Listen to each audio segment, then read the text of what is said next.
So I show this map because this is a very familiar type of map showing the Silk Route that people talk about often. But I wanted to sort of say that basically, even if we think of the lower part, what's called here the Maritime Silk Route, we see this used in many lectures. For a Southeast Asia perspective, this map is completely wrong. So it makes sort of no sense for many reasons. First of all, in Southeast Asia world, silk was not one of the main commodities. It was probably, if we want to think about it, maybe more porcelain than silk. And then it's also wrong because what we're thinking about here in this map is the relationship between China on one side and Europe on the other side, and things sort of flowing from one side, mainly from China to Europe, the product being silk. And we sort of forget that, well, what were the Chinese getting for their silk, right? So the Chinese were trading for their silk or exchanging for their silk certain things. But it also is wrong because basically we see this sort of thoroughfare system, and somewhere in here there's this sort of tangled web of islands and insulas and blue lines, but it's really a very bad way to talk about Southeast Asia. But it's basically the cliche that is sort of often given about trade in the Indian Ocean. So the model I want to propose today is sort of, put the dial a little bit in a different direction, is a volcano. And a particular type of wealth volcano. So what's spewing out of Southeast Asia is wealth of a totally astonishing type, in particular in the time period that I'm sort of talking about, which is generally called the period of Indianization. But in particular, let's say we think from about 600 to 1200 AD, in those 600 years, Southeast Asia was, in some sense, at the apex of sort of wealth generation in the global world. So let me explain a little bit what that is. First of all, we have, of course, the tropics itself. And in this tropical zone, there is an astonishing amount of material that is coming out. So maybe you can't quite see it here, but we have cowrie shells, cinnamon, pearls, gems, gold, feathers, timber, diamonds, bird's nests, spices, pepper, camphor, fragrant woods, and these things. These things are all coming out of not just the forest, but the shores and the waters and so forth, right? These are what we might call natural goods, so non-manufactured goods coming out of the forest. Now, we sort of forget a little bit how valuable these things were. So this is camphor. You can buy camphor at any Stop and Shop today, mothballs. Come November, you buy for $1 a big bag of camphor. Camphor in the 9th century was worth the price of gold. It's hard to imagine that you would pay gold for mothballs. But it came from only a very special tree in Borneo and other parts of Indonesia, and it was used as an aphrodisiac by the Chinese emperors, who would sprinkle it around their bed. And of course, that's why it was so expensive. It also had other medicinal, perhaps, uses, but if you're an elite in China or in India, obviously you wanted to have prowess, and so you would want your camphor. Now, the trouble was, camphor came from this special tree. It was very hard to get because if you chop down the wrong tree, you kill the tree, and you got a soup and not the crystals in there. Extremely difficult, and you had to know the right people to know the right tree and so forth like that. It wasn't easy to get. So that's one item that was sort of the price of gold. Cinnamon. I just had a cinnamon bun at Pete's coffee shop for $1.25, So we sort of forget that in the 9th century, the cinnamon bun would have cost me two gold pieces. Especially if you get Sri Lanka cinnamon. The cinnamon junk that you get in the Stop and Shop is not really not cinnamon veritas, which only comes from Sri Lanka, and it's like this big. And if you ever been to Sri Lanka, you can buy some. And that's the true cinnamon, and it's very, very sweet. The cinnamon you get here in the store is sort of fake cinnamon coming from similar plants, but not the true stuff. But is very, very important in Hindu devotional ceremonies. Then we have things like cloves. So in the 3rd century BC, you already see the Chinese emperor mandating that if you speak to him, you have to chew cloves first, right? Well, very good. Like breath freshener. Well, we all know the clothes don't come from China, right? Right. So once again, this is why thinking of only silk is sort of the wrong thing, because the Chinese wanted tons of this stuff, and more as the centuries came on. Everyone knows you need gold. So gold, you can say, okay, that's a good commodity to have. But where are you going to get gold? Well, it turns out Southeast Asia could provide gold in Borneo, on the rivers of Borneo, and on the Irrawaddy River. Bagan became very wealthy because of the gold that it could sell on the panning.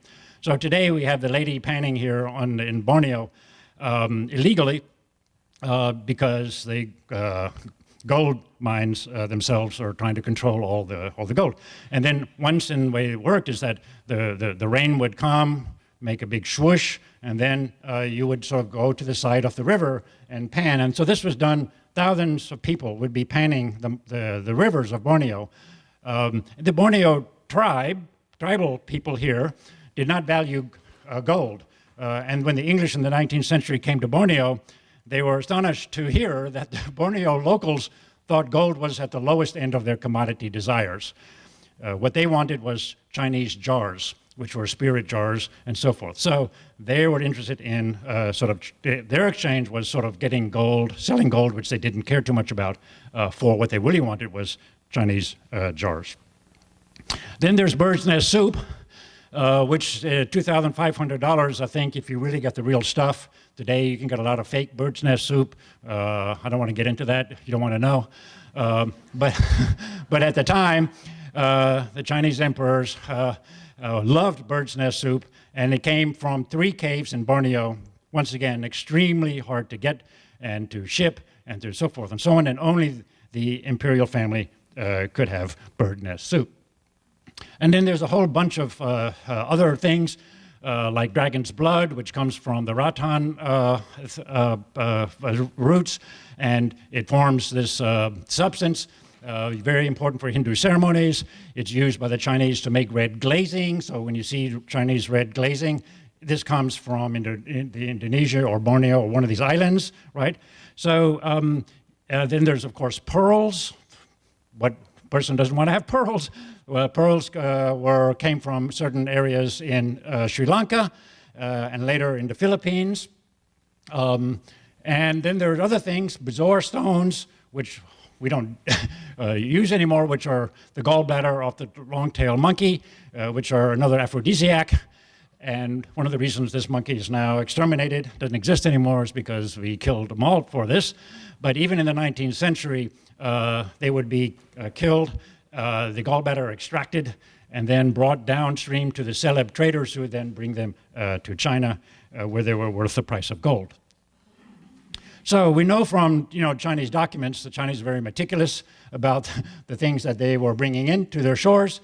The whole list of things that are coming from Southeast Asia by the boatloads, right? Not just sort of one of these things. The Chinese did everything in big style, right? So there are tons of camphor, tons of tortoiseshell hornbill, coming out of the tropics. And the word, Borneo is called Camphor Island. The Javanese, called it Diamond Island. So this wasn't just sort of remote tropical places, with isolated villages somewhere, right? This was the essence, what I call this wealth volcano coming out of the tropics. So here we see the things that were coming out, these luxury items. A long list of luxury items. Today we go to Fifth Avenue in New York and you can buy Maseratis and fancy watches, Rolex watches and so forth like that. It's hard to imagine, going to Fifth Avenue and walking into a store and say, honey, I really want a bag of pepper. I really want, a bezoar stone. Can I have a bezoar stone, please? Well, it'll be good for us. Luxury today comes in different shapes and sizes and is mostly industrialized, right, commodified and so forth, right? It's not something that comes from the natural world, right? Pepper, I'm not going to pop into the store on Fifth Avenue and sneak in and buy 3 gold coins to buy a bag of pepper and coming out, and put my pepper in the bank, right? But this is, you have to imagine, in some sense, a whole different sort of economic imaginary having to do with the stuff that was coming out of these places. So here's my wealth volcano, and it's unloading, spewing the stuff out, right, into the circulatory system of the world. Now, there were things that were happening in the world that made, like I say, like a perfect moment of time that had nothing to do with Southeast Asia, but help explain why the period from about 600 to 1200 was such a dynamic one. So it first starts, or one of the elements is with the collapse of the Roman Empire, sort of in the 5th century, 4th, 5th century. Rome was the largest producer of gold coming out of mines in Romania. And we know from documents that sort of like 90% of the gold from Rome wound up in India. And what the Romans were getting back were the things coming out of Southeast Asia.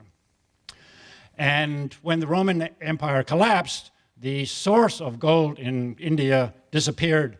There's no gold in India.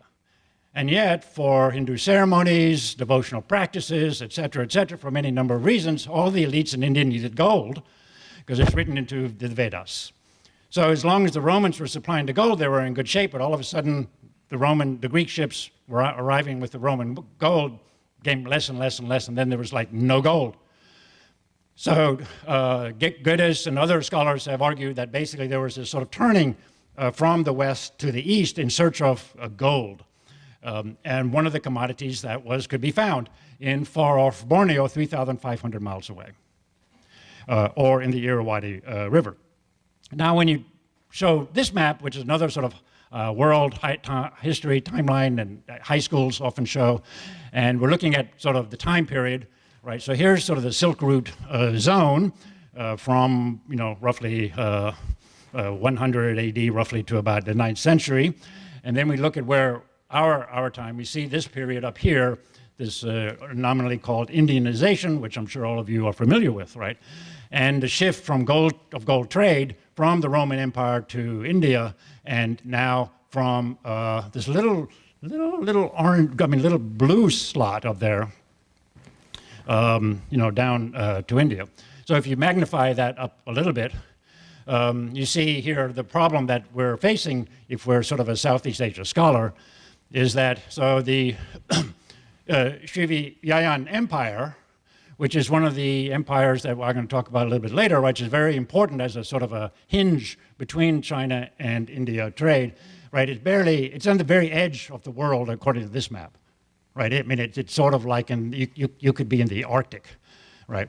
And then the Khmer Empire is a little sliver, and there's Japan, and here's the Tang and the Song dynasty.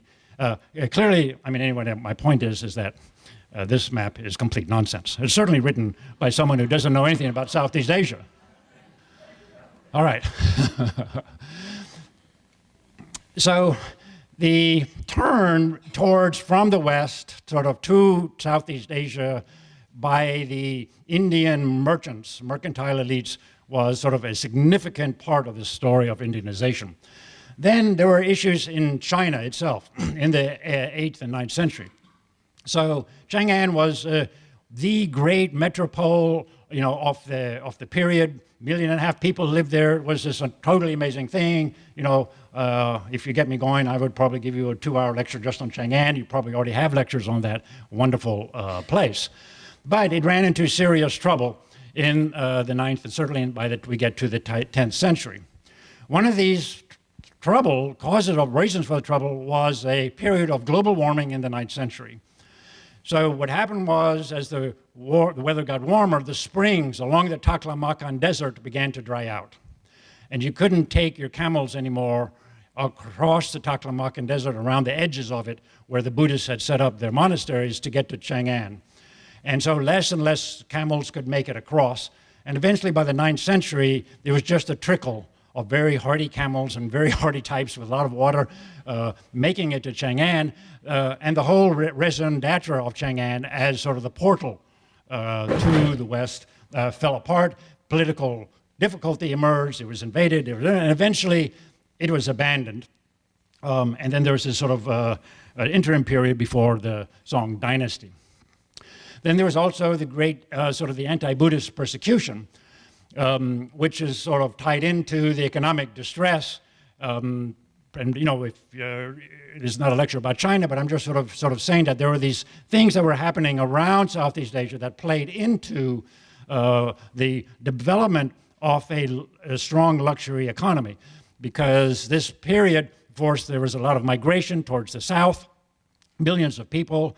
The South was not yet ready to feed millions of people, and eventually they produced in the Yunnan province these wonderful rice paddies, but all of that sort of came from the 13th, 14th century afterwards.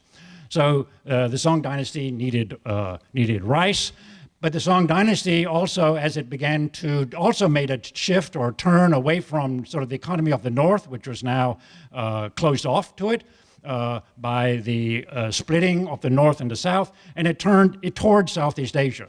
And it developed the very strong mercantile relations with India, with Southeast Asia, and began to look very directly at places, including the Khmer, sending out emissaries to figure out who are these people, can we, and how are we going to make trade, and prominent, very, very wealthy merchant class sort of developed. So we can sort of see, in some sense, that all of this, like the sort of great things over the horizon, had a lot to do with sort of empowering the wealth economy coming out of Southeast Asia. And then, of course, the dynasties appearing in India itself, the Hindu dynasties, which are now, in some sense, sort of providing the ships and the manpower and the sort of the navigational expertise to, in some sense, sort of tie the islands into each other. Right, so this is my map. So we see in yellow sort of the connected world around 1000, roughly. And it's actually a very thin world, astonishingly, you know, when you think about it, right? So Siberia's, they're doing their things. Australia, they're doing their things. This is very quickly going to get connected between 1000 and 12,000. All of a sudden, we can see lots of yellow down here, but still in the year 1000, it's a very thin connective tissue. And you see the little dotted line, which is the former Silk Route. So if we begin to sort of think about spheres of influence and, you know, where things were happening, we have Islam basically producing an emerging wealth economy. They had tons of money. They were buying things right and left. We had sort of the Vikingization of the north. They were bringing a lot of wealth up to the north, despite their bad reputation. They were excellent traders. Of course, then we have, in some sense, the continuing economies of the residual flows from here. But the main dynamic, global dynamic, if you were an importer-exporter, right, you wanted to be in Southeast Asia. That's where the real energy was happening. So we see this sort of radical shift taking place between sort of the 4th century and the 6th and 7th century towards the south. And bringing, you know, goods up from toward the Song dynasty through India, and then, you know, connecting it to the emerging economies of Islam. So this is a sort of powerful flow, right? And Southeast Asia is very big, and we get on the boats, and, you know, we think it's a very big ocean, but some parts are extremely narrow and very tight, right? And we have to imagine many, many, many ships. There are descriptions of Baros with, you know, 1,000 ships in the harbor, you know, laden with gems and pearls and elephant tusks and things like that, right? So it was basically spewing out these things. Now, so we have to sort of understand the luxury wealth economy coming out of Southeast Asia, and it made the people who were there extremely wealthy, right? So another little diagram to help sort of dramatize what I'm trying to get across here. So this is, and even though there are connections between land and sea, I know that, but if you think of the land route connecting across from, let's say, Europe to China, so clearly escalating by, during the Roman Empire. Then, of course, there's sort of the down drop at exactly the main moment when the Southeast Asia economy is sort of going uphill, right? So, and then of course, there's the readjustment that takes place in the 12th century, the collapse, and then of course, during the Mongol period, the return of the northern cross-continental routes, right, and the suppression of the southern routes, right? So a sort of an inversion begins to take place. So we're located, Haraharalia and Baghdad are sort of, you could sort of say, the two great cities that are defining sort of this moment. Now, Haraharalia has nothing to do with oceans, right? It's in the middle of the forest. So one of the questions I'm going to sort of address is, why is it that if Southeast Asia is all about seas, shipping, sails, what are we doing in the middle of the Cambodian forest? Why does that have anything to do with all of this stuff? Well, that's the great sort of trick, if you will, of understanding something about the Khmer. So just an example of the type of wealth economies coming out. This is a cosmetic bottle made by Islamic workers in the Caliphate of Cordoba in the 10th century. And if you open it up, there's a beautiful little poem. It says this: "The sight I offer is the fairest, the firm breast of a delicate girl. Beauty has invested me with splendid raiment, which makes a display of jewels. I am the receptacle of musk, camphor, and ambergris." Now, the ivory probably came from Africa, but it could have also come from India. This is not very clear because India and Africa were both sources at the time for ivory. So let's put that aside. But the musk, if it was genuine, would have come from the slopes of Tibet, and the ambergris from the Indian Ocean, and the camphor, was it 10,000 kilometers away from Borneo. So, and this is one of dozens and dozens of these things. This isn't just sort of one precious item, right? Every princess in the court of Emirates would have had one of these. So what we see in Southeast Asia is sort of the luxury commodities coming out of the natural world, being sort of processed, if you will, by these palace kingdoms, and then being brought over here to China and India and beyond. Going back upstream, this is not going to be too much to talk today, but you have to remember things have to go both ways, right? The Chinese made porcelain jars for export. They made these things by the thousands, and they filled them up with cheap beads because everyone liked beads. Bronze, cloth, shells. So in India and China, they made manufactured goods. They brought the ship onto the ships. They would bring them to the ports. They would unload the manufactured goods, and they would get their scented woods, their pearls, their diamonds, their gold, whatever it was, and so forth. And so you had some combination of these palace kingdoms serving as the intermediaries of this sort of exchange. And the bees and the porcelain would all work their way up, even into the remotest Borneo forest or Indonesian forest. So it was not, there's no one sort of isolated from this, So how it worked, of course, is we're getting to a story that we're hopefully familiar with, where you can sort of see now the linkages emerging. This is sort of around 200, and the portage at Kedah, up the Irrawaddy River. There's a fantastic city called Sri Kestra. Very little archaeology because it's in Myanmar. So many of these places are still waiting to be studied. And then by the 5th century, we see the intensification of all of that. But I put in yellow the circle there, the Khmer. This is where the Khmer are located, here in Cambodia, the forest of Cambodia. And obviously it's like there's nobody there, right? As far as we know, there would have been some village people, well, here and there, but there are no cities, no palaces, no grand extravagant things being made there, right? It's still sort of the middle of nowhere, because we're talking about basically port places, water places, right? Deltas, river deltas, and the like.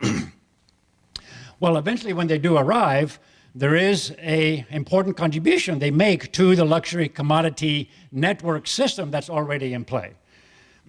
And we know that they contribute in two particular ways, and there may have been more.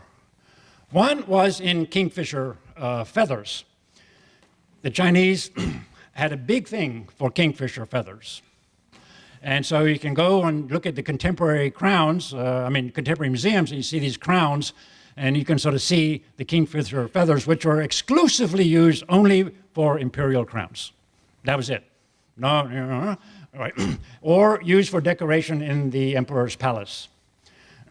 One bag of Kingfisher feathers, which weighed nothing, right, would have been the equivalent of, I don't know how much gold, right? So these were extremely expensive commodities. And the Jiangsu is sort of the activity of sort of dotting with these, with the Kingfisher. They were iridescent. They have a shimmery quality to them. And they came from the Mekong, the ones that the Chinese liked the best came from the Mekong River, which brings us, that's Khmer territory. Right, the other commodity that they exported was honey. The Chinese had a big thing about honey. Who wouldn't? It's very tasty and wonderful, but it's also medicinal. It is antibacterial, so if you go have a military operation and you get cut, you put honey on it because it doesn't allow the bacteria to come in, so it was seen as a type of, what do you call it, antibacterial ointment, very important in the military. The only trouble was that the best honey, the Asian honeybee, is not going to be found in China. It's going to be found in the Southeast Asia, in Indonesia. And so we also know that they exported as many bags and bags of honey as they possibly could. So we would say, I can go to Stop and Shop and get a thing of honey. What's the big deal, right? So once again, we have to take our contemporary mindset off. We have to remember, a thing of honey coming from Cambodia, only for the elites, is once again, is more valuable than gold. So what the Khmer Empire sort of exported were feathers, honeys, woods, cardamom, and they got for the things that they didn't have, because in the middle of the forest, you don't have bronze cauldrons to cook with, right? All of that's coming from China, right? You don't have silks for your dancing ladies, right? Obviously, you don't have porcelain, all the things that they want to be civilized like everyone else, so to speak, and they want all of these things. They also wanted gold and silver because their temples were sheathed in gold and silver, so as sort of architectural ornaments. All right, so this brings us to sort of one aspect of their rise, of why out in the middle of what seems to be nowhere, right, is that they could provide very special luxury items to the Chinese. The other has to do with rice and the role that they played in the rice commodity world of Southeast Asia. Now, here, so I'm moving now to the question of rice. Now, Ganapati is this sort of obviously famous Indian deity who very well fed and has all these arms and so forth, and you see the deity is holding this jar of basically bonbons, right? And that's sort of insignia. So Ganapati is not holding a rice bowl. Now, rice is very important in India, that's for sure, but rice is one of many, many foods that are sort of quasi-deified or very special and so forth. And the same thing in China, is where you have a very complex society, having very complex realities, many deities and all and the like. Southeast Asia is a little different. So in Southeast Asia, rice is in some sense the top deity in most places, right? It sort of becomes the rice-centric theology. So if we think of the rice deity belt, which goes all the way from Japan, of course, Inari, very important in the top pantheon of Japanese deities, and make a list of all the top deities of rice, it's very clear that in Southeast Asia, rice is in some sense special because it's sort of now the super deity, and not just one among several deities, but sort of the deity over everything. So the capacity to, in some sense, now for the palace elites who are getting wealthy from the exchange at the same time, and this wealth coming out of Southeast Asia, we see is like a complicated portfolio. If you're a portfolio manager today, looking at Southeast Asia, you're going, this is great, very diverse, right? I got pearls and golds and diamonds and this and this and this, right? So I have a extremely diverse portfolio of export items, wealthy export items. You're going to be in good shape in your 401, right? The only problem is when I come to sort of religion, I don't have a diversified religion, so to speak, right? I've got basically a rice god. And the rice god is sort of the key sort of link, if you will, between the power and the culture of fighting the tropics. So what do I mean? Well, the tropics, if, I was in Sri Lanka a couple of times, and there's an architect there called Bawa, a modern architect, and he made these beautiful gardens. But after he died, there was a problem because if you take the garden, you don't tend it every year, the tropic pops up and you're doomed, right? And there's no garden left, right?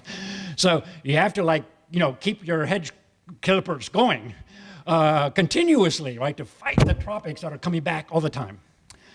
And so making rice paddies is not an easy job. So you need to sort of take sort of village people, and make them into devotional people who are going to be morning, noon, and night weeding in the rice fields. It's extremely hard to do. Then you have to, so in other words, transforming a delta into rice paddy is sort of already easy because it's already delta, it's already marsh. Transforming forests into rice paddies is not that easy to do because you're fighting against the forest. So you have to find a suitable spot. It has to be well nourished. It has to be a river, of course. Not everything can do. And then it needs extensive irrigation and work. So I'm just sort of showing this little clip. This is taken from around 1930 or so, and they're sort of showing it in Indonesia, and these forest people there are chopping down the forest to make a rice field. So, I mean, you just have to sort of remember how hard this is, right? Right? You need axes, you need labor, you need men doing this. Then you have to burn it, and which produces the ash, which is very good for the subsequent soil, and that takes time. And all of this, you have to continuously ask the god's permission to do this. You have to ask the god's permission to cut the tree. And it's just a whole ritual, so involved in all of this. Now you're planting the crop, and so forth and so on. And this is just like year one, right? The next year you got to come back, you got to prune it, you got to right, and then you got to get rid of the stumps, and it takes a decade or more to sort of produce this, right? And the end result is something like this. If you ever, I'm sure many of you travel through Southeast Asia, so this is your classic sort of environment where you're on a road, you're up high, right? So you're dry. You're looking down at the rice paddies, beautifully maintained, little rice village laborers living very close to the rice paddies.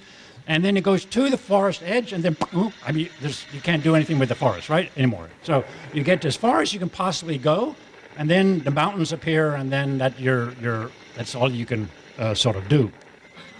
So this is in Java. All right. So rice was an important part of obviously the Hindu and Buddhist practices, right? Because you give the rice to the deities, to the Buddhists, or even Hinduism, right? It was part of that.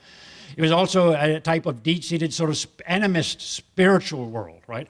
That predates the arrival of Buddhism, because rice was seen as sort of part of these earth cults coming from the rice deities. And And it also was a trade mechanism to trade up into the mountains. So the Borneo tribes, they don't make rice, but they love rice. Who doesn't love rice? So they will trade their gold for rice. We would think, you guys are not very smart, right? But they thought, they put gold, they at the bottom of their barrel. They thought, gold is, you like gold, okay, but we like rice, right? So we like other things. So they thought the exchange was, let's say, fair enough. And then, of course, it's a type of glue, you know, as you're shipping and going across these seas and oceans, everybody can make the appropriate sort of religious devotional practices because it's very familiar across the narrative of these huge expanses. So what you get is a sort of a basic sort of diagram, if you will, here, right? So obviously you're going to get these elite places in the valleys, close to where you can make rice paddies. They're going to make fantastic palaces, most of which don't exist because they're in wood and so forth. Then there's going to be a spiritual landscape having to do with the irrigation and the rice paddy maintenance. And then you still got lots and lots and lots of money left over, so you're going to hire Frank Gehry to design your Borobadors and whatever it is, right? Your prestige show-off buildings, right? To show how wealthy you are, right? I mean, I'm not trying to pan Borobudur. Borobudur is like, right? It makes Frank Gehry look like an idiot, right? I mean, this is... Sorry, Frank. Sorry. You're going to have to get rid of that quote, you know, when you publish this or something. I don't know, like, yeah, a friend of mine. All right.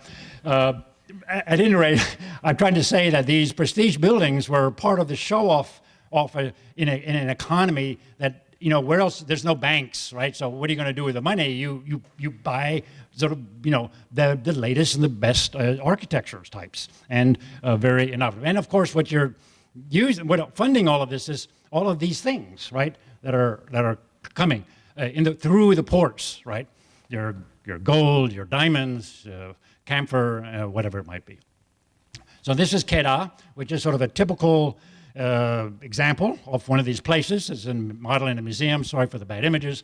But you see, there's the port, there's the palace, there are the paddy villages, there are the riverside temples, which sort of keep the animist principle of growth and vitality and rice sort of going.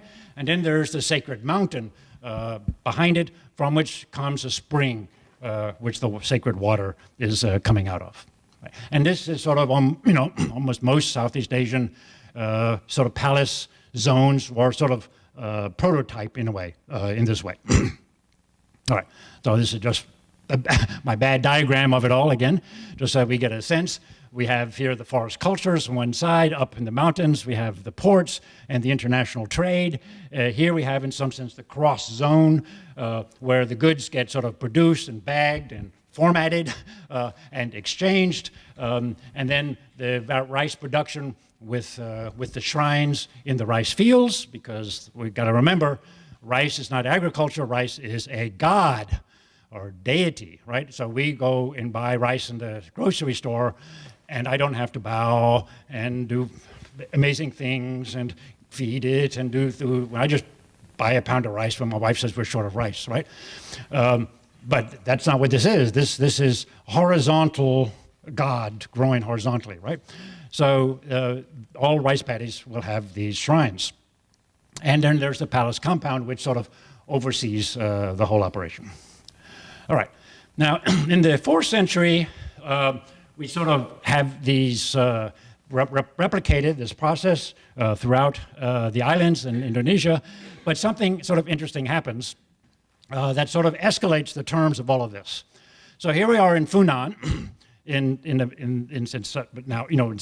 Mekong River in South Vietnam, and this would be a classic case. So the Chinese are writing in their records, there are many walled towns, palaces, and houses. They mostly take their food on silver utensils. Their taxes are paid in gold, silver, pearls, and perfume. The inhabitants of Funan make rings and bracelets of gold and silver. The Chinese are going, my God, how is that down there in Funan? Who are these people having gold? And so they have all this stuff that we want. Well, that's because it just like comes out of their neighborhood. This is neighborhood wealth. This isn't gold, who cares, right? You know, I mean, I'm not saying that they didn't understand the value of gold, but none of the stuff what you could find in China, right? So the Chinese were trying to figure out how do we get these guys to give up. There's a, what are we going to bring down there that they would want, right? Or what can we force them to want that we don't? So but you know, that's why the whole idea of silk is sort of just completely wrong in this sort of relationship. So a few things happened in the 7th century.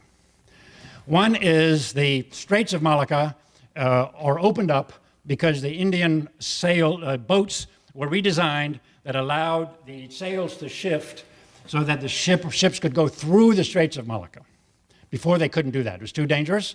And so everyone portaged they stopped here at Kedah and then they portaged across. Now they could sail across.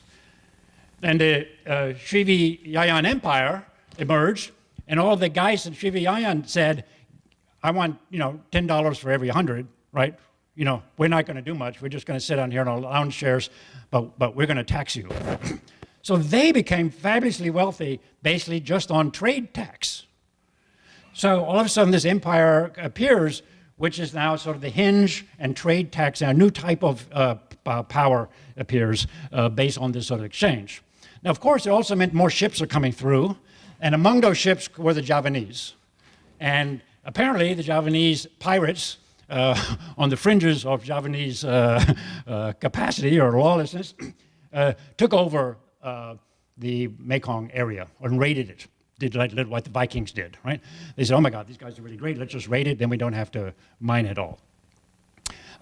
So the Funan collapse and the Chenla appear as a type of response, and then they move up the Mekong to a place called Shrestapura. So here we are in Laos, what's now Laos, and here we are, the first city out in the boondocks of the Mekong. And you can sort of see it now coming into view. There's practically no archaeology here, so there's not too much we can really say. But you can sort of see the square shape of the city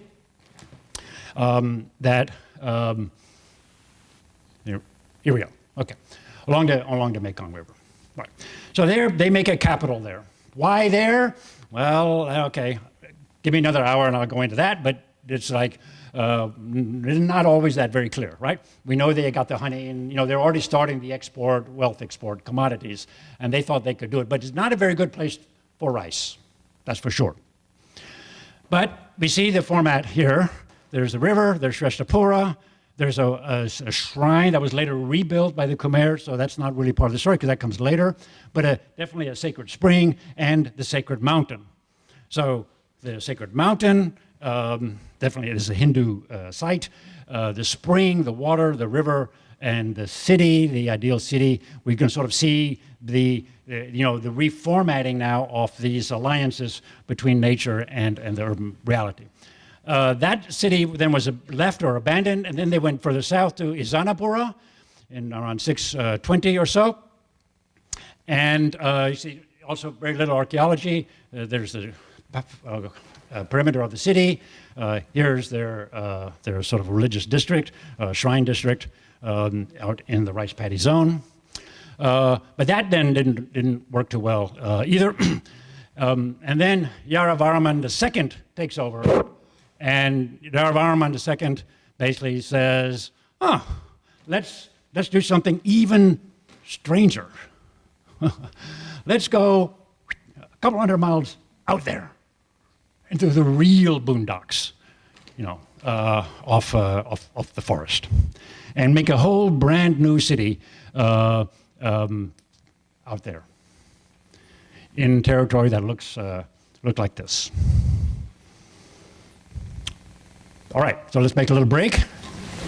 Here we are, Cambodia forest, flat, as the eye can see. What were they doing out there? So this is basic geography.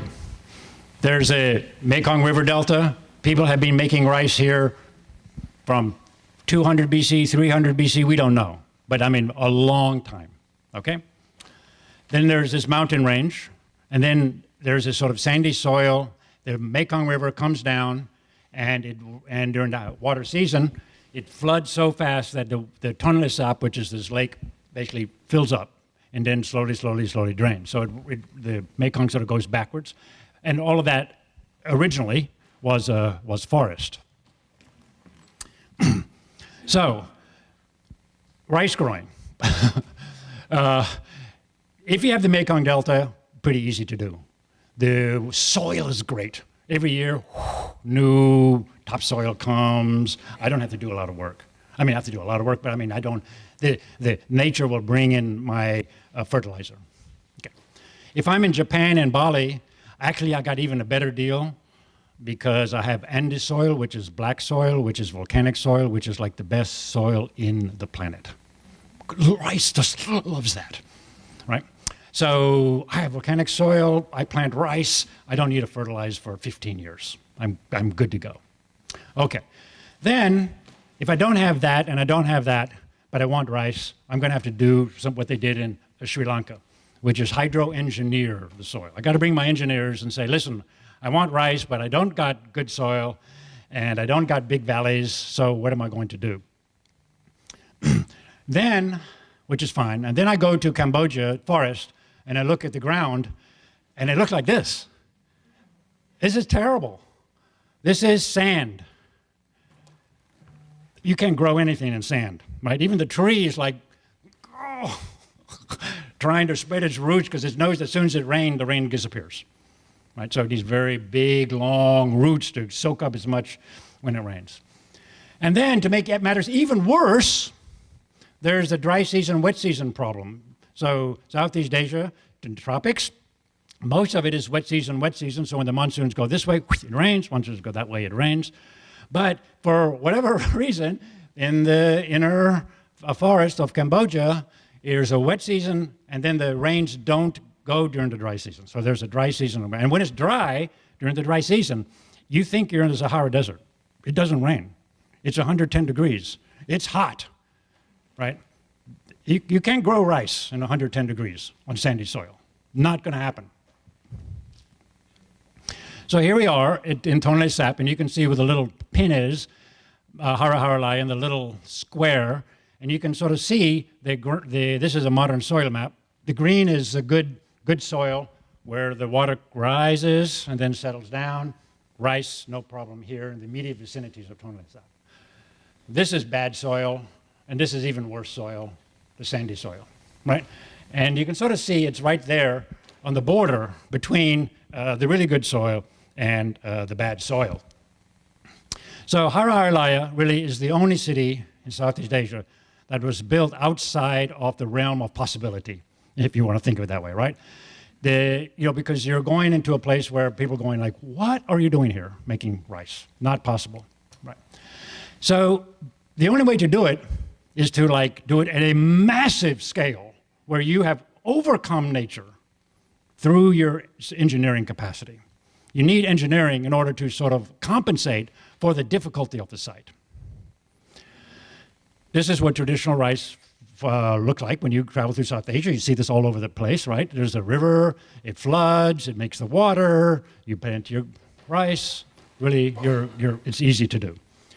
So the Cambodians had to figure out a way to store water when the dry season. So they made these barries, and the word barry is the only Khmer word that has ever made it into the English language, right? So it's an actual English word, but it's the only one that has made it across. So it's just to show that this was an innovation of an astonishing thing. These barries, as you can see, are miles long and the largest water containment project in the history of the world until the modern age. All right, how does it work? So here we see Google Earth site. A little hard to understand it until I begin to do this. And you see the river comes down. There was a little village here, but probably a temple, we don't really know. There was the barry, and here is the slope. Everything here below can be irrigated. Obviously, you're not going to irrigate uphill, right? And so you have your rice paddies. Right? So this is sort of the fundamental sort of diagram of what the Khmer world sort of looks like. So here we see Hara Haralaya, and now we're going to sort of focus in a little bit. So here we see the Mekong, all green, lush, good soil. Here we are going up the Mekong through to our site. We can sort of see the good soil around Tonle Sap, which fills and then retreats, right? And then we see all the bad soil. You see the sort of the whitish stuff? This is all sand belt. This is modern agriculture. This is only very recent, in the last maybe 15 or 20 years. Right? So this re-agriculturalized the landscape. We're focusing in, here we see the good soil, here we see the bad soil. And now we can slowly see the square of the city coming into view. We see here the square, we see the long, thin shape on top, which is the water. And focusing in, more internal water features. Right there is now Bakong Temple, which I'm going to look at in a second, with the roads radiating out of it. And you can sort of see it's located right at, this is the good soil. You're not going to build a city on good soil. I mean, that would be a really bad idea because there's not much of it. So you're not going to build a city for 30,000 people right on in smack dab on the right with the best soil, that you can find for miles away.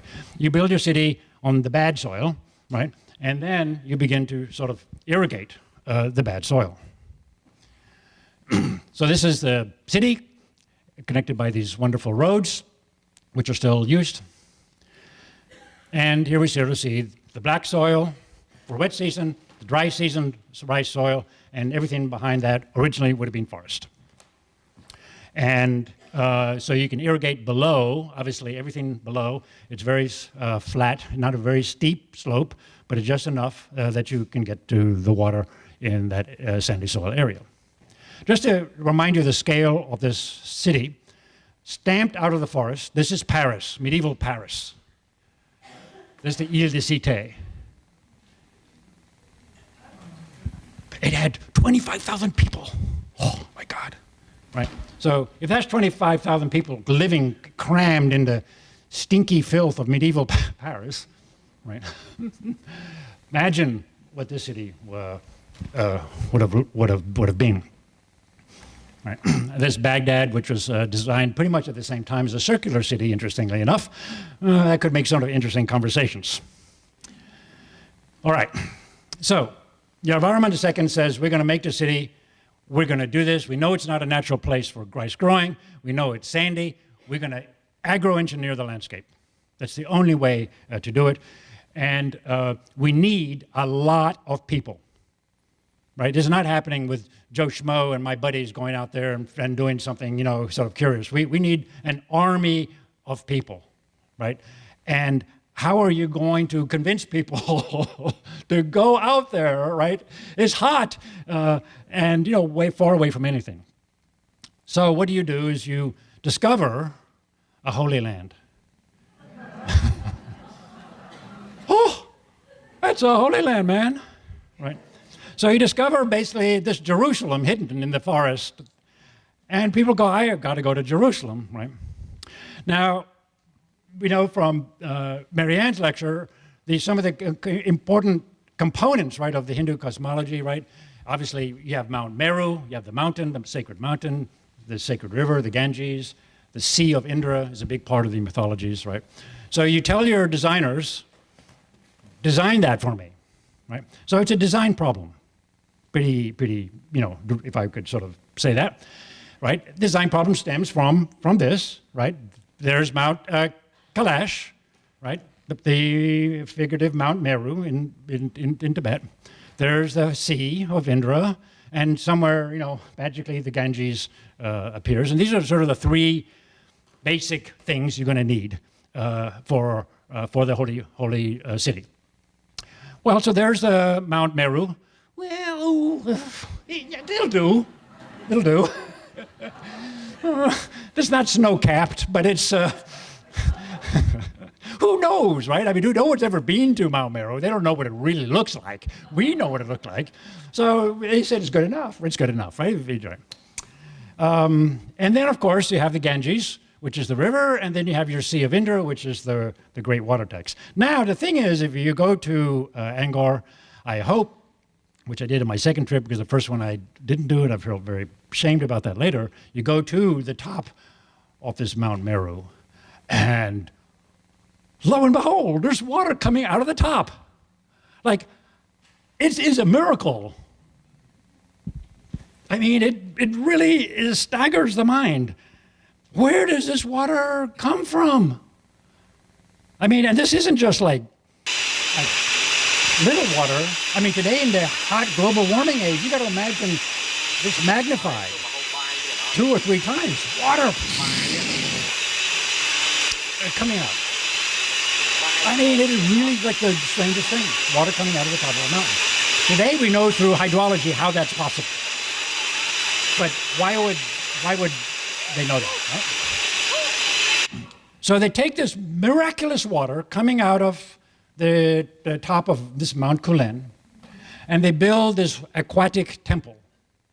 So when you got to go up there, you got to make sure to, not be afraid to get your feet wet, right? The water goes through the Shiva Temple. We think of temples as buildings in the landscape. This is a temple. It's an aquatic temple. And the water comes down. It's sacred. Comes from Shiva. It goes across the Shiva Lingam, which are here in the water, like little battery packs, right? So the more batteries you got in your battery pack, the more powerful the water. So there are like thousands of these, right?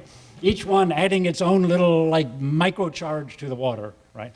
We have to remember this is not water, this is liquid God, right? By the time it comes down to the rice, it's liquid God talking to the great rice goddess, right? And doing their magical things, right?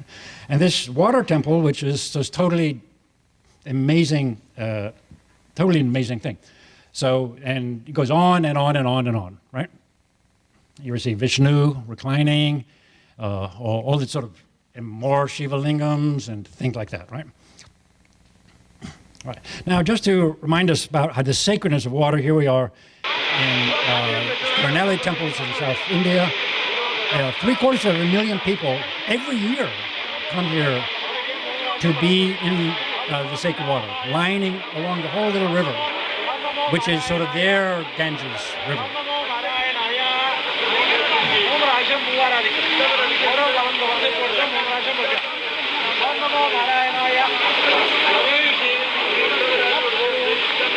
Okay.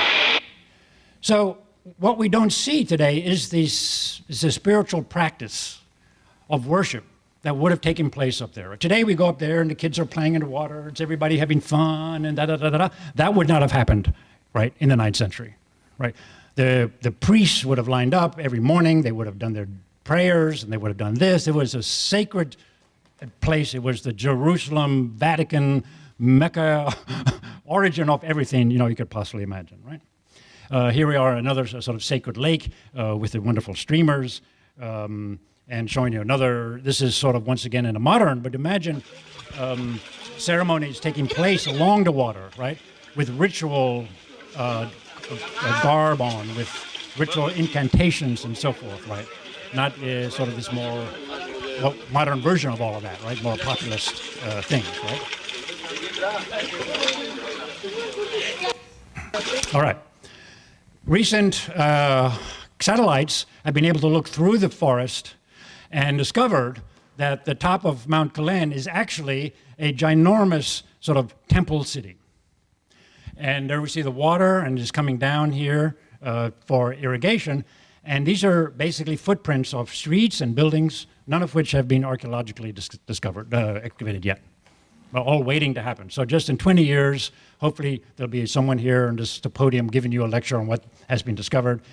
Hopefully I'm alive for that. I'd really kind of wait. Or maybe it's already in 10 years, I don't know. But we're just beginning now to sort of unpack the complexity of this site. So all of that happens up there on Mount Kulen. It comes down to the city of Haraharalaya, laid out as this wonderful square with the Sea of Indra, this great berry, Indra Tataka, which is now dried out. So there's no water there today. And that is means the Sea of Indra. So they're clearly referring to this sort of Hindu Jerusalem, but a Hindu sacred city, right? Built with all the Indian components, Indian components, right here in the middle of the jungle. This is what the West Barrier looks like today because they've repaired it and been able to fill it up. So you get a sense of the grand scale of it. The one for Haraharalaya was a little bit smaller, not quite as big.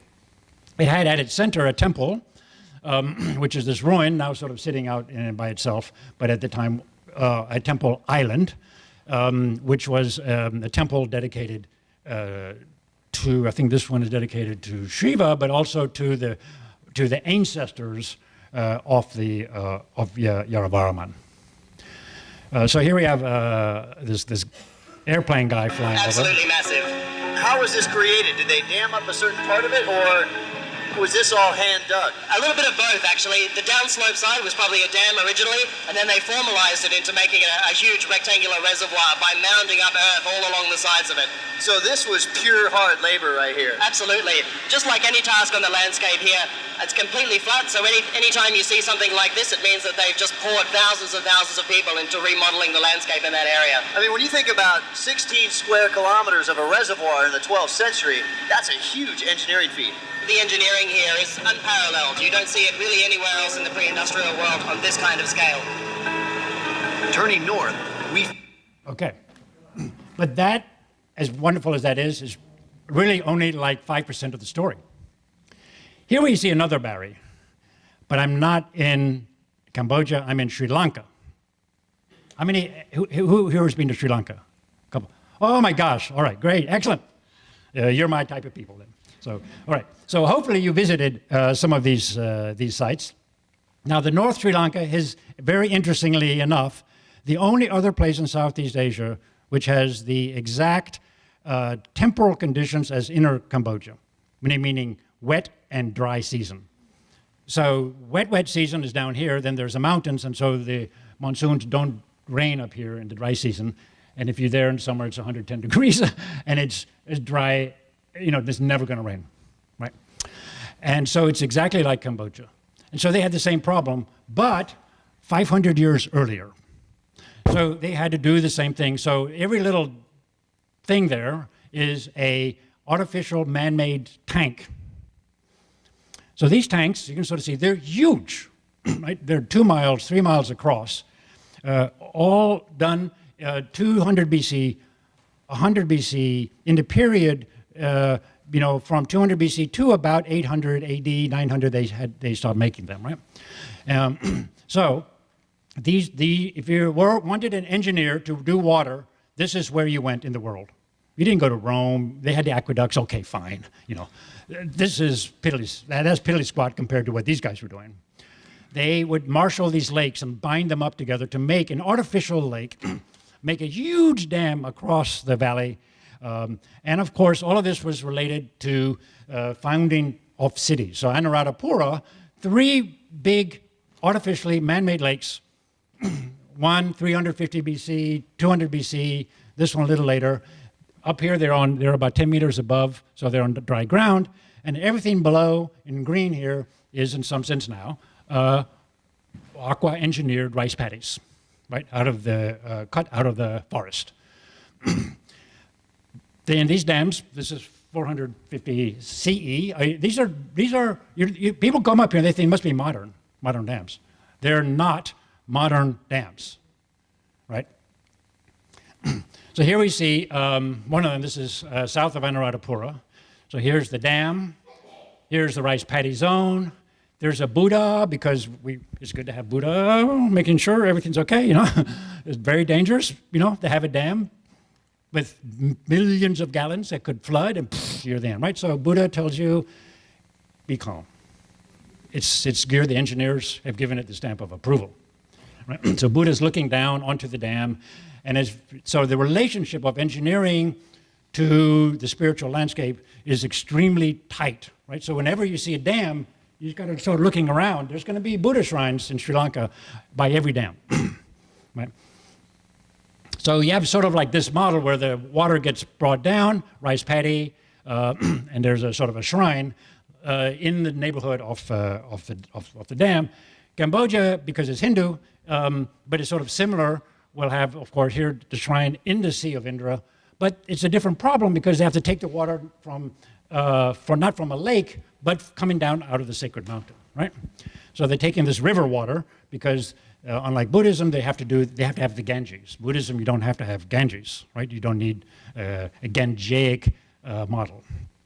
All right, so Rice, getting back to how to make rice. Hydroengineering, these guys knew their stuff. Hardest to do, right, is to do it now in sandy soil. And the guys in Anuradhapura are probably going, good luck with that. Right, so this is Sri Lanka. They have rocks, as many as they want. These are, all the dams are made out of rocks, obviously.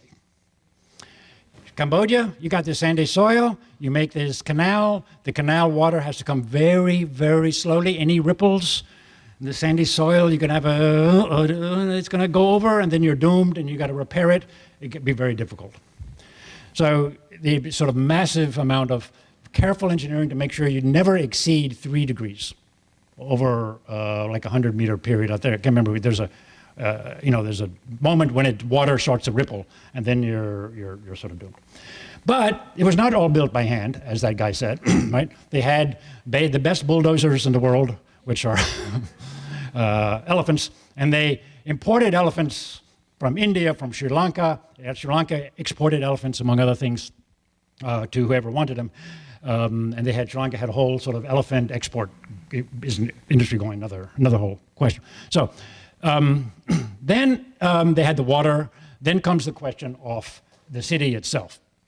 So we don't really know too much about how the city was populated because the archaeology is very bony beginning. But basically we're talking, there weren't any skyscrapers, we know that. They were building out of wood and thatch and these type of materials, but it could have been sort of a light, dense, horizontal density, but over this sort of gridded zone with the temple at the center. All right, so Bakong is the mountain temple at the center of this sort of cosmological town. The town itself is basically the center of the earth.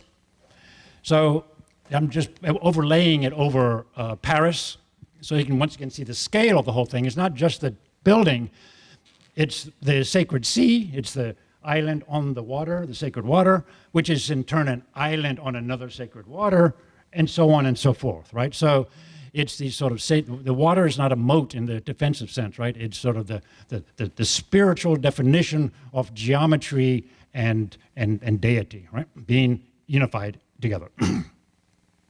Emanating out towards the geography, if you will, of the planet. So there's the actual building. I'll get into it now. Here I'm going to give a little quick drone view. So imagine no trees. All the trees are third growth, second growth, whatever, right? Completely open landscape. There might have been vegetation, of course, for some gardens and so forth like that. But this would have been the religious complex. And there might have been, sort of like here, small houses for the religious ceremonial guardians of the religious ceremony. All right, mountains. This is just a general map of mountain cults that are still visible and viable today in Southeast Asia. There are a lot of mountain cults. You go to Asia, sooner or later, someone's going to say, you got to climb that mountain, right? They're like all over the place, certainly in China, Indonesia, India, and so forth. This is the famous staircase to heaven on Taishan in China. So mountains have been sacred for a very long time. Here we are in Korea, sacred ceremonies still existing, right? So for monotheistic points of view, you're going, really? What's so special about a mountain, But you got to remember, once again, we got to get all this stuff out of our brain, right? And imagine mountains as living entities. Mongolia and so forth. Here we are in Persepolis, 5th century BC. The famous staircase that goes up to the palace, which is no longer there, but you see the columns of it. And you say, well, where's the mountain? I see a lot of people, but if you look closer, you see there's a mountain, artificial mountain made with cypress plants grown on it. So the whole thing is on the backdrop of sort of a man-made artificial mountain. So it would have looked a little bit like this, but whether they actually built it or just imagined it, it's the same thing, right? So if you can imagine it, you can build it. If you can build it, you can imagine it. Right? So which brings us now to this remarkable Buddhist stupa. Caesarea, Caesarea, is it Caesarea or Caesarea? I don't know where the, what is it? Caesarea? Okay, good. Never mind. Right. So Caesarea is a classic Buddhist stupa, but as you can see, it's placed on a circular structure, mountain, not a mountainish, a hill, that has been modified, right, with brickwork. And so a little bit what it looks like, we sort of see the stub. It's a ruin, so we see the stub of the stupa, and we see below it this sort of hill-enhanced structure, right? Which is clearly not a stupa as such, it's sort of this mountain, right? And all of a sudden we're starting to look a little familiar, right, to what we would later see in the subsequent centuries, right, with the water reflecting and the rice paddies in the neighborhood and so forth and so on. So the thought is that we think of the classic stupa, which is this sort of big, large, roundish object, solid, right? And then all of a sudden we see here in the 5th century, we're thinking that's the rough date of it. We're no one exactly sure. The archaeology is still quite nascent. They put a stupa on a mountain. And then, of course, if we go to Borobudur, many of you hopefully have been there, you get stupa on the mountain, and it's like the done deal.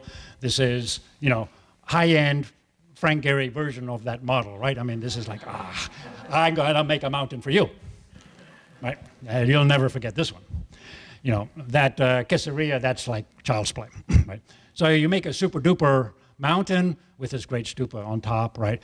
And you got your sort of prototype. So it's emerges slowly in the 5th century, this idea of stupa plus mountain. Right. Then, of course, we have the mandala, which Marianne also talked about last week, as this sort of imagined mountain, right? As a sort of plan of a mountain, but sort of crushed down, right? And become this relationship of circle and square. And actually, this guy, I love this plan because they're actually using blueprint. There's a blueprint, right? Right. Now, the other question is, well, when did people start making mandalas? Now, I'm not a scholar on that subject, so I've really looked at a lot of scholarship on it. When did they start actually making it as a design problem, if you will? When did people start doing this, right? And the going argument currently is that in the 3rd century, maybe the 4th century, a particular type of Tibetan, North Indian, Buddhist worldview appeared, that where the mandala as a drawing became a spiritual ritual activity, right? So this is sort of in that same time period. And of course, we can imagine mandalas as flat, but we can also obviously imagine them as sort of extruded sort of upward, as sort of built mandalas. So this is a possible type of chronology, possible, right? Because we're sort of lots of vague things going on, right? We have the ancient stupa, we know that. Then we have the emergence of the mandala as a religious sort of routine. Let's say it's in the 4th century. Then in the 5th century, somebody has a great idea to put the two together. And then by the 8th century, we get to Borobudur, and it's like, oh yeah, not a problem. I'll make you the best, mandala stupa known to mankind. Right. Now, all of this sort of means that there's a relationship, of course, between what's happening in Java to what's happening in northern India, which is where Buddhism was still on, but as you know, sort of slowly disappearing. So this was sort of the last stand of sort of Buddhism as it sort of began to move more and more north and begin to disappear in the Hindu states. Then from here, moving all the way down here to Borobudur, and then this is where we are, not on the map. Let me see, once again, why maps can be really dangerous, because this is 800, this is 880, and they say 60 or 80 years after Borobudur. Right. Borobudur, here we are, right? This beautiful thing. Marianne sort of talked about it. So we have mandala stupa, we have obviously representation, but one of the things that is important about Borobadors that recent scholarship has sort of argued that it was actually built not so much as a Buddhist site, not as a religious site, but as a statement of kingship. So that when it was built, the king would ascend, experience nirvana, then descend, and everyone go, he's the Buddha incarnate, right? And then you're done, and then it became Buddhist. So it was a sort of a gift to Buddhism, if you will, once the king had used it to prove that he was now the king. So it was a state-making kingship site performance place, used probably once, or maybe with the king's son 20 years later or something like that. But, you know, that was sort of its real rationale. It wasn't pure, quote-unquote, religion, but very much related to state-making, which you got to remember is what's happening here in the Khmer. They're making a state out of nothing, right? And they're combining power, the symbolism of power, with the symbolism of religion, in this case, Hindu religion, right? So these two things are the same. So it gets down now to here. Whether there's a direct relation, who knows, right? Whether the same craftsmen came down and said, "Hey, I can do a better one," or whether it was just somebody heard about it, who knows, right? There's no written evidence, so we have to imagine lots of things from just looking at buildings and the like. All right, so that brings us to this place, and how to interpret it. So the top of it is this Garbhagriha, which you know is a classic Hindu spiritual sanctum with the Shiva Lingam inside dedicated to Shiva. That's this sort of pine cone topped, mountain topped thing, which is an inaccessible mountain, of course, with the Shiva Lingam inside. And which comes from the model, you know, of this, right? So there's the Mount Meru, inside is the womb chamber, there's the Shiva Lingam. Every Hindu temple, more or less, is some version of this, right? Okay. Now, the bottom is a mandala. That's obvious, right? So why did they want the mandala? Because at Hindu temple at the time, this is the shore temple, you know, 100 years earlier, right? Very famous. Maybe many of you have seen it in Mahabalipuram. And you can sort of see it has the peak, but there's no mandala anywhere, right? You can't climb up on these terraces, right? This is sort of imagined zones, right? You don't physically climb up them. The mandala, you actually can ascend, right? So what's going on? Well, one possibility is that as Buddhism disappeared into Hinduism, the Buddha himself didn't just sort of disappear and vanish, but Buddha became an avatar of Vishnu. So one way, and you can get Buddhists, so to speak, to become Hindu by saying, yeah, Buddha, see, we're the same, it's just an avatar of Vishnu. It's, you know, you're Buddha, I'm Vishnu, but it's a big deal. So, I mean, there were also removal of Buddhists and so forth. I mean, there are actually physical things taking place. But what happened was the Vishnu became one of his many avatars. One of them is Buddha himself. So what we get now is, in some sense, the mandala, which starts off in Buddhism, now suddenly becoming Vishnu because of the avatarist capacity of Vishnu to become Buddha and Buddha become Vishnu. Shiva temple on top, the bottom is a Vishnu temple. And you got to remember this city is called Haraharalaya, which is the city of Vishnu and Shiva. The city's name is City of Vishnu and Shiva. So the designer, the architect, had to make sure that the temple was to both gods. Shiva gets the top honors, but the bulk, if you will, of the earth and the cosmology, right, goes to Vishnu. But it's coming out of a Buddhist tradition, right?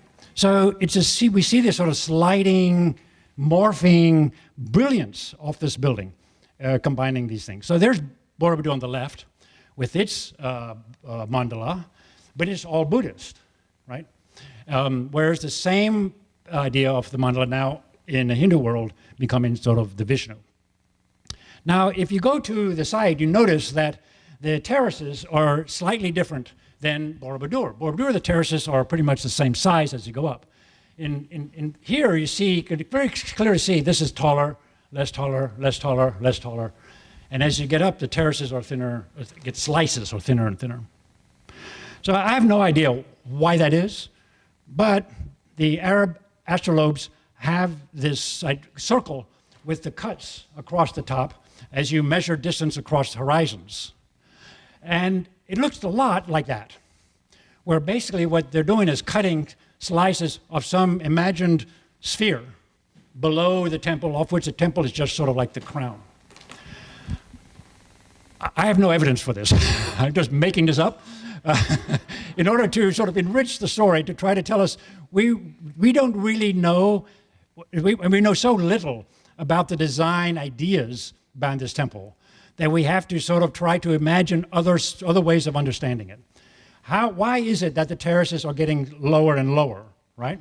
It's not just an accident. There's some reasoning behind it. If not just because of some sacred geometry, I don't know.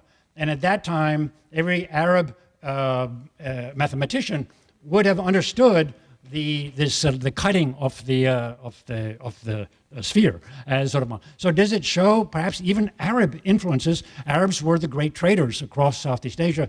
Everyone would have known Arab traders, even in the Khmer.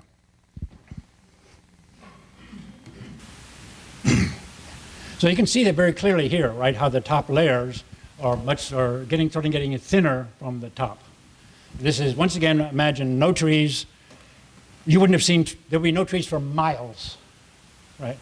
So today you go there and you hear the birds and the monkeys, and it's all very forested. Nothing. You would have seen a lot of smoke burning, burning the lumber, fires. We don't know, maybe 700,000 people were living here at the height of it. I don't know, is it the going number now? A lot of people, right? So, and all these people every morning having breakfast and making their fires and, things like that, right? So, and also what we don't know is how it was actually used. Clearly there would have been circumambulation. So this is the real thing, sort of Mount Ganesh, and this is the circumambulatory route around the mountain. So please do this in the summertime. Do not do this in winter. And you circle around it in the valley. That's what you're supposed to do. Clearly there would have been an ambulatory rituals taking place around this building. But we don't know. We have no idea how it was used ritualistically. We also don't know how it was used sort of performatively. It would have been the backdrop of very elaborate ceremonies. So very colored. The stones wouldn't have been just this raw thing. They might very well have been colored, as any Hindu temple would have been. We know the ceremonialism through, we see here the dancing girls, which are temple dancers, in their wonderful sort of headdresses and their silk skirts that came from China, and certain fire ceremonies and so forth and so on, right? All of this would have taken place. So the place would have, you would have woke up in the morning, you would have heard dancing and noises and drumming and I mean, if you were just a rice guy, you wouldn't have ever gotten in, but you would have heard it. You would have smelled the food that would have been cooking there, right, to give to the deities and so forth, right? It'd be a big operation going on that we have to sort of put into our head. These aren't very quiet places. And so I'm showing an example here of Apsara dance. So in the 50s, they tried to sort of reconstruct what they think might have these dances look like. So some of it is sort of slightly touristified, but they're using as evidence the dancing girls and how they're holding their hands, and also local village dances which have partially survived. So I'm just going to go show a little bit just so that if I can get this going. The extreme beauty of these motions, all of them mean something, right? I don't want to get into the long semiotics of it.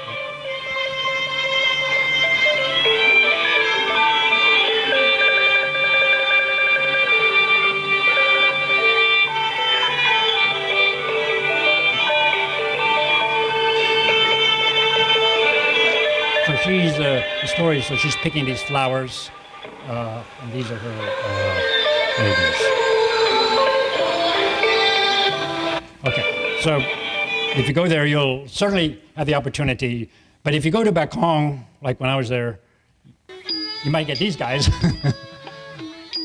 which I think are almost better.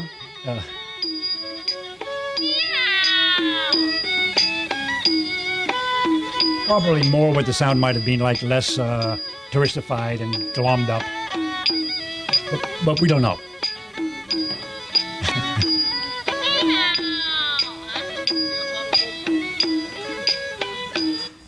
All right. So I just want to sort of just get us to sort of imagine, if you will, the aesthetic environment of this, right? The sounds, the motions, the smells that would have been all in this place, right? This is a computer reconstruction done by some architecture students that I only show because it gets a little bit of sense of the bigger, I mean, it goes on and on. There are temples to local deities like you have in Bakong. There's, of course, the main shrine, and then there are other animist deities sort of cluttering around. But I hate to show it because the building is in white. It's like, this is not designed by Corbusier, you know, I mean, you know, so, you know, architects just want everything to be white, you know, and modern. This is not that way. Right? You know, we have to remember this is what Hindu temples look like. Right. And we know that they were painted because you can still see, you know, if you look closely, you can see, you know, there's red paint and black paint and so forth like that. And some of them had gold leaf on it. So it was very colorful and shimmery type of aesthetic. Now, if you're an architecture student in the year 900, and you just got your degree and you're going to your professor and you're saying, I want a job, your professor at MIT would have said, don't go to Europe, look at this stuff.